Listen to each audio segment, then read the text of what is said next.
Seorang guru mengaji di Pekanbaru Riau ditangkap polisi lantaran menyodomi 10 bocah laki-laki. Perbuatan terkutuk itu dilakukan tersangka sejak tahun 2013 silam.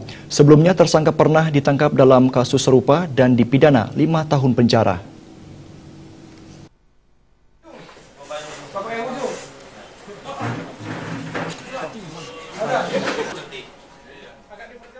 Syamsuddin yang sehari-hari berprofesi sebagai guru mengaji di sebuah musola di Jalan Giam, Kecamatan Senapelan, Pekanbaru Riau, berusaha menyembunyikan wajahnya dari awak media saat menjalani proses pemeriksaan di ruang riksa Polresta Pekanbaru. Pria ini ditangkap lantaran melakukan sodomi terhadap 10 orang murid mengajinya. Tindakan tak bermoral ini dilakukan pelaku sejak tahun 2013 silam. Perbuatan cabul tersangka terbongkar akibat laporan dari salah seorang korban yang memberitahu orang tuanya. Oleh orang tua korban, laporan ini segera diberitahu kepada tetangga sekitar dan ternyata ada beberapa orang bocah lagi yang mengaku sering dicabuli guru mengajinya.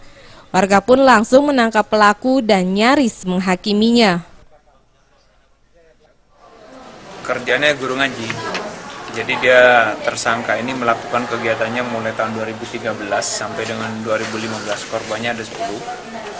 Jadi saat ini sedang dilakukan pemeriksaan terhadap tersangka.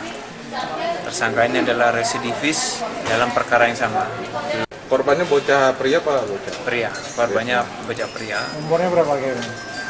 Umurnya Kisar umurnya? Anak-anak lah itu 10 tahun ke bawah.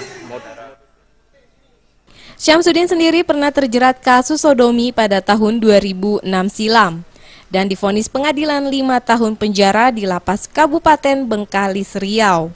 Sejauh ini polisi masih melakukan penyelidikan. Dari Pekanbaru Riau, Syafrial melapor.